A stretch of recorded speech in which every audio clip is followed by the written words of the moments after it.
पूर्व ब्लॉक प्रमुख का होटल सीज करने वाले एसडीएम की गाड़ी कुर्क होटल को सीज मुक्त करने के कोर्ट ऑर्डर न मानने पर हुई कार्रवाई। सिविल जज सीनियर डिवीजन ने दिए थे होटल सीज मुक्त करने के आदेश। कोर्ट ने आदेश के बाद भी सीज न खोलने को माना अवहेलना। एसडीएम तिरवा की गाड़ी कुर्क कर कोर्ट ने 7 दिन में मांगी रिपोर्ट। नवाब सिंह का होटल सीज मुक्त करने के जज ने 2 बार किए थे आदेश। जज बोले, ऐसा लगता है कि विपक्षी ने जानबूझकर की कोर्ट आदेश की अवहेलना।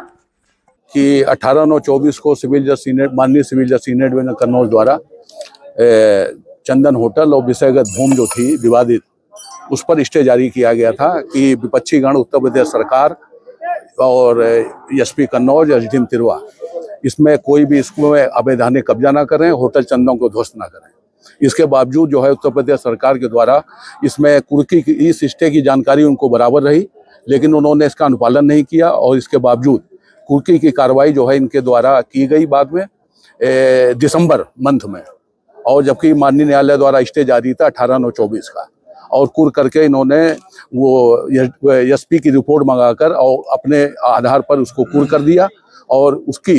और इसमें जो जिसकी कुर्की की गई इसमें जो थे सुदर्शन सिंह वगैरह थे, इनके खिलाफ कोई गैंगस्टर की कार्रवाई भी नहीं थी। तो इसमें कंटेम्प्ट पिटीशन मूव की गई 24/12/24 को। उसमें माननीय सिविल जज सीनियर डिवीजन कन्नौज ने आदेश पारित किया कि जो भी कुर्क प्रॉपर्टी की गई है उसको अविलंब सीज मुक्त करके उसकी आख्या 3 जनवरी 25 तक न्यायालय में दाखिल की जाए। इस आदेश का अनुपालन भी सुनिश्चित नहीं किया गया। इसी मध्य जो है यूपी स्टेट द्वारा माननीय जनपद न्यायाधीश महोदय कन्नौज के यहाँ इस आदेश की अपील की गई।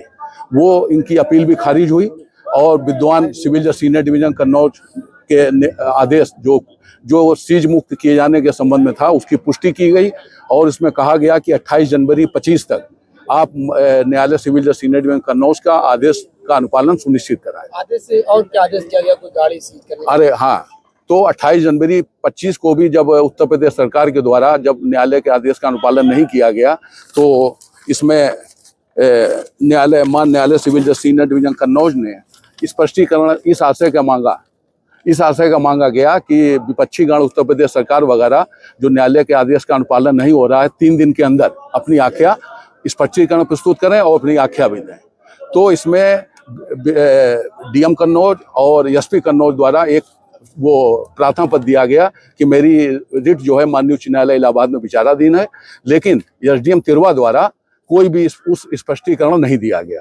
तो इस चीज को मद्देनजर रखते हुए माननीय न्यायालय सिविल जज सीनियर डिवीजन कन्नौज ने आज 6/2/2025 को वो जो उनकी तरफ से वो प्रार्थना पत्र दिया गया था उस पर तो ये किया कि उस पर तो कोई आदेश नहीं किया, लेकिन एसडीएम तिरवा जिन्होंने ना तो कोई स्पष्टीकरण दिया था और ना ही कोई अपना वो उसको बोलते हैं वो पक्ष रखा था, तो उसको रखते हुए आज 6/2/25 को उन्होंने माननीय सिविल जज सीनियर डिवीजन कन्नौज ने ये ऑर्डर पास किया है कि उप जिलाधिकारी और माननीय सिविल जज सीनियर डिवीजन कन्नौज ने इस आदेश में लिखा भी है, स्पष्ट है कि विपक्षी गण द्वारा न्यायालय आदेशों की जानबूझकर अवमानना की गई है। विपक्षी गण द्वारा आज उक्त दोनों आदेशों का अनुपालन सुनिश्चित नहीं किया गया। दोनों आदेश मतलब जनपद न्यायाधीश महोदय कन्नौज का माननीय और माननीय सिविल जज सीनियर डिवीजन कन्नौज, तो उन्होंने ये आदेश पास किया है कि ये ऐसा लगता है कि ये लोग बराबर घोर अवहेलना कर रहे हैं। लिहाजा एसडीएम तिरवा की सरकारी वाहन आदेश हुआ है कि उप जिलाधिकारी तिरवा जिला कन्नौज की सरकारी वाहन को कुर्क किया जाता है। कुर्की वारंट जारी हो। अटैचिंग ऑफिसर अमीन कुर्की वारंट निष्पादन कर अनुपालन आख्या अंदर 7 दिवस न्यायालय में प्रस्तुत करें।